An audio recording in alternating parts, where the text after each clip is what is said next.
ایک وقت کی بات ہے، ایک بادشاہ نے اپنی ریاست قائم کرنے کے لیے کئی طرح کی مہم چلائیں۔ اس نے کئی ممالک پر فتح حاصل کی اور اپنی ریاست کو مضبوط بنایا، لیکن اس سب کے باوجود وہ کبھی مطمئن نہ ہوا۔ وہ ہمیشہ اور زیادہ حاصل کرنے کی لالچ میں لگا رہتا تھا۔ ایک دن بادشاہ نے ایک فقیر کو دیکھا جو سڑک کنارے بیٹھا تھا۔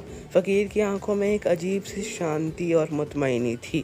بادشاہ نے فقیر سے پوچھا، تم یہاں پر کیا کر رہے ہو؟ فقیر نے جواب دیا، میں کچھ نہیں کر رہا، بس بیٹھا ہوں اور دنیا کو دیکھ رہا ہوں۔ بادشاہ نے کہا، میں تمہیں ایک تحفہ دینا چاہتا ہوں۔ فقیر نے کہا، مجھے کوئی تحفہ نہیں چاہیے۔ بادشاہ نے کہا، میں تمہیں ایک ریاست دینا چاہتا ہوں۔ فقیر نے کہا، مجھے کوئی ریاست نہیں چاہیے، میں اپنی آزادی سے بہت زیادہ پیار کرتا ہوں۔ بادشاہ نے فقیر سے کہا، کیا تمہیں پتہ نہیں ہے کہ ایک ریاست میں کتنا زیادہ سکون، خوشی اور سکھ ہوتا ہے؟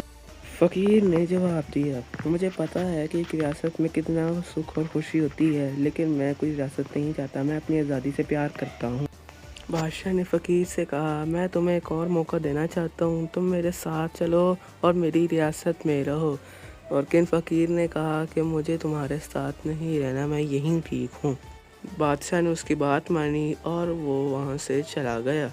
اب بادشاہ واپس تو آ چکا تھا، لیکن اس فقیر کی باتیں ابھی بھی اس کے دماغ میں گھوم رہی تھیں۔ تو بادشاہ کو احساس ہو گیا کہ اصلی خوشی بیرونی چیزوں میں نہیں بلکہ اصلی خوشی اپنی سوچ میں ہوتی ہے۔